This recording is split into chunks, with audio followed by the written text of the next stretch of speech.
Wish you all a very happy Shine Ekadashi of Ashada month, the first Ekadashi.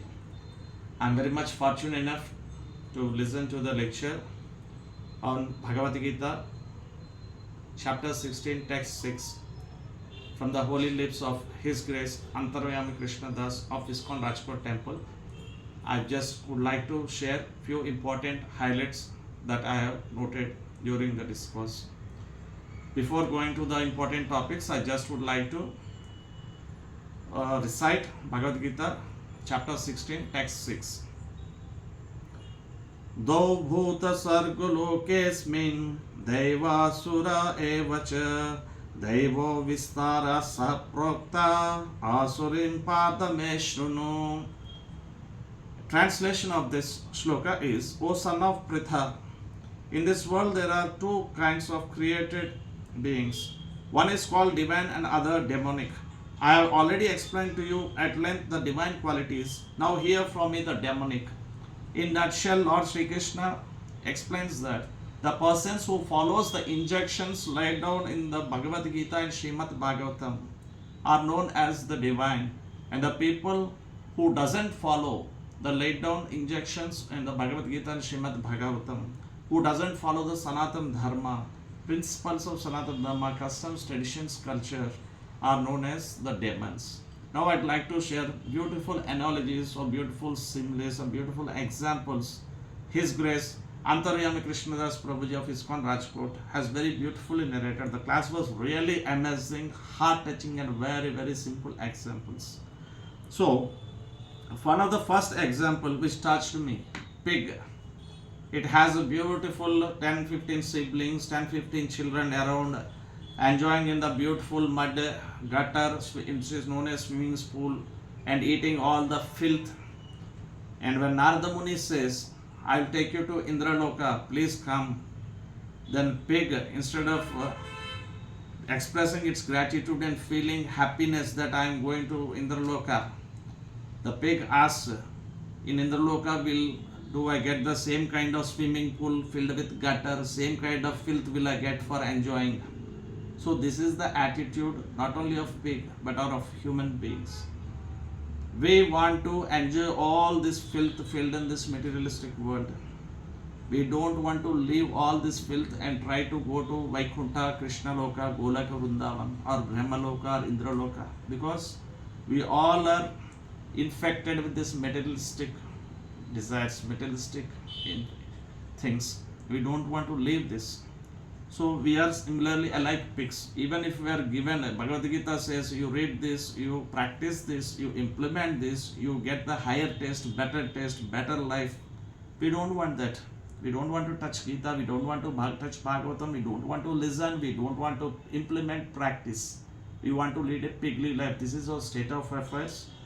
So, His Grace Antaryami Krishnadas Prabhuji has very beautifully touched the way we are leading our lives and submissively appealed each one of us to come out of this gutter life and lead a pious life as following the instructions of Bhagavad Gita, Bhagavatam, and enjoy a very pious ambience. And the second thing is beautiful analogy between honeybee and a bee, fly, which stays and lives on filth. Honeybee keeps on collecting beautiful honey from all the flowers, whereas this bee keeps on flying on the source and collecting the filth.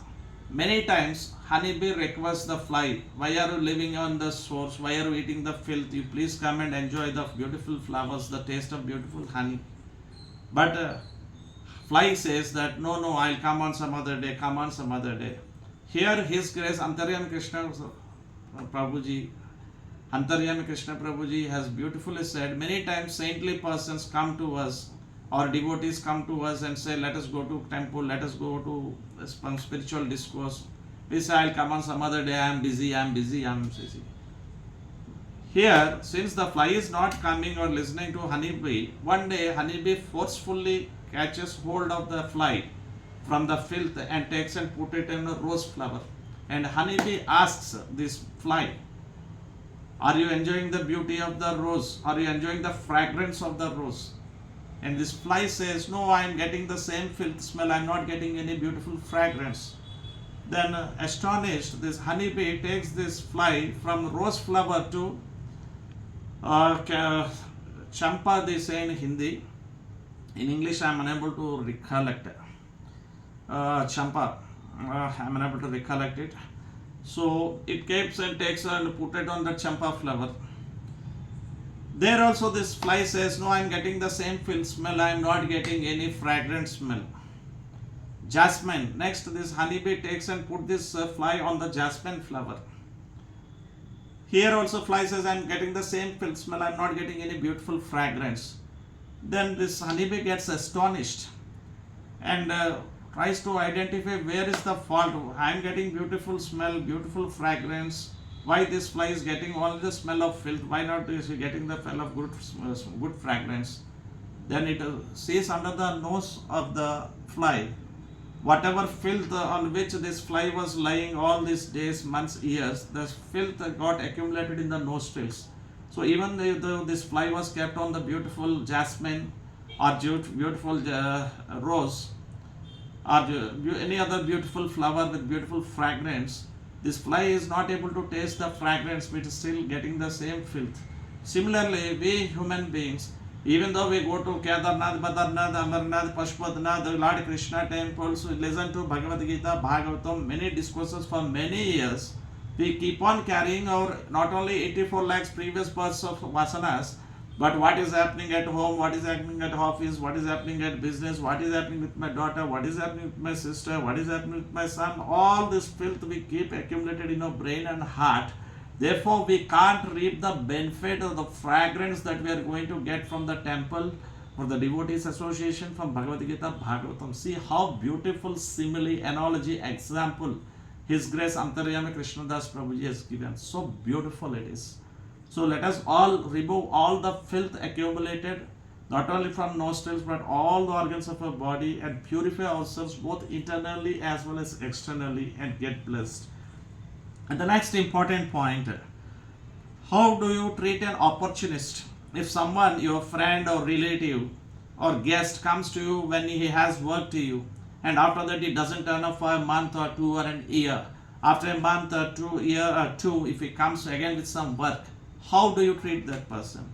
Definitely you brand him as an opportunist, as a selfish person. You give a half smile or doesn't smile, and if you're blunt and straightforward like you say, please don't come to me, you're an opportunist, I hate opportunists and selfish people.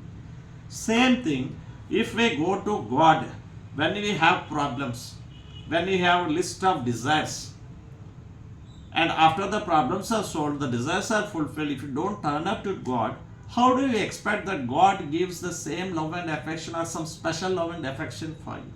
Just how beautiful, simple, simile, analogy and example His Grace Antaryam Krishnadas Prabhuji has given. So beautiful. So let us not be an opportunist. Let us not be a selfish person. Let us be a very humble, dutiful devotee. And the next point which I have noted is, so by namesake, for namesake we all are Hindus. Are we really Hindu? Let us question ourselves, are we really Hindu? A true Muslim daily reads his Quran. A true Christian daily reads the Bible.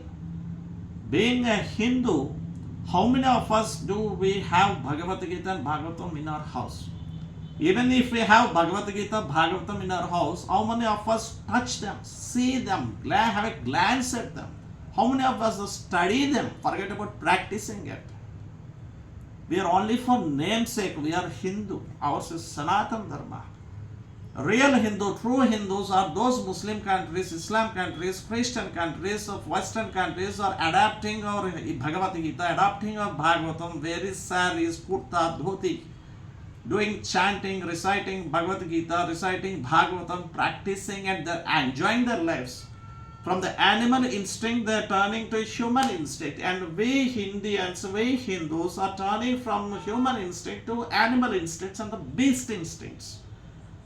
We see many people in big cities People line up in queue, even ladies, for cigars, smoking and wine. And nowadays it's become a common in India, very unfortunately, living relationship. Why? Because we are trying to adopt the Western civilization, and Western civilization are trying to adopt our culture, our dharma. That's why they are becoming happy, peaceful, glorious, joyful, and we are becoming day by day destroying our culture and ourselves. How beautiful the class today is. And Bharat is a country, Bharatavarsha, Bhartakhande. This is how the puja starts when we do on any day, puja on any festivals. Bharatavarsha, Bhartakhande. Bharat is a place where millions of gods, Devi, Devatas have taken birth and performed various infinite leelas. And unfortunately, in this Bharat, we have made it worse than a hell, following all Western civilization. Nowhere we are reading Bhagavad Gita at house, nor nowhere in education institutions, schools, colleges, universities, they teach about the devotional service or about the scriptures. Whereas the foreign countries, in schools they are teaching Bhagavad Gita, in colleges, universities they are having syllabus on Bhagavad Gita, Bhagavatam, and they are following the scriptures. They are reading Sanskrit, and they are mastering all our traditional dharma, and they are gloriously flourishing. And we are unfortunately day by day going into the gutter like pigs. Gita distribution. Finally, His Grace Antaryatmi Prabhuji has beautifully said that people say, finally they blame the sadhus. You people don't contribute anything to the society. Are sadhus have sacrificed their BTechs, MTechs, MBA, MCA, everything. They've given up everything. They're maintaining celibacy, and they're going door to door, shop to shop, road to road, and street to street. They're distributing Bhagavad Gita, Bhagavatam books. People are not purchasing. What can a sadhu do? They are purchasing, they are not reading. What can a sadhu do? They are reading, they are not implementing. What can a sadhu do? Sadhu is preaching, no one is coming to listen. What can a sadhu do? Sadhu is preaching and people are listening, they are not practicing. What can a sadhu do? At best, a doctor can give a prescription. He cannot buy medicine for you and give it to you. Even if I buy medicine and give it to you, we cannot forcefully open your mouth and put it in your mouth. So it is up to the individuals that they have to come out from the pig culture, pig situation stage 2, a pious stage of a sage, of a pure devotee, of a pure Vaishnava. People want 100 crores. Once they want 200 crores, 300 crores, 400 crores. There is no peace of mind when you have wealth more than is required. The biggest wealth is Krishna. And finally, the class ended. In this world, there are many types of love. Parent to child, child to parent, lover to male to female, female to male, brother, sister, friends. All loves are 100% selfish, perverted. Except two loves. One is the love of mother to a child. Only mother to a child. And the love of God to devotee. Very few devotees have pure form of love for the God, and very few children have pure form of love to their parents. So purest form of love is the love between the God and a pure devotee. So the class ended that we should imbibe ourselves all the divine qualities by 100% following the injunctions in the Srimad Bhagavad Gita and Srimad Bhagavatam. Follow our customs, traditions, cultures, maintain and protect our Sanatana Dharma, and make our earth, our surroundings itself as a Vaikuntha, Goloka Vrindavana, by constantly engaging ourselves into Navavida Bhakti. Hare Krishna. Please chant Hare Krishna, Krishna Krishna, Hare Hare, Hare Rama, Rama Rama, Hare Hare, and stay blessed. Once again, I wish you one and all a very happy Sayana Ekadashi. Kindly keep me in your daily prayers and blessings. Hare Krishna, Dandavat Pranams.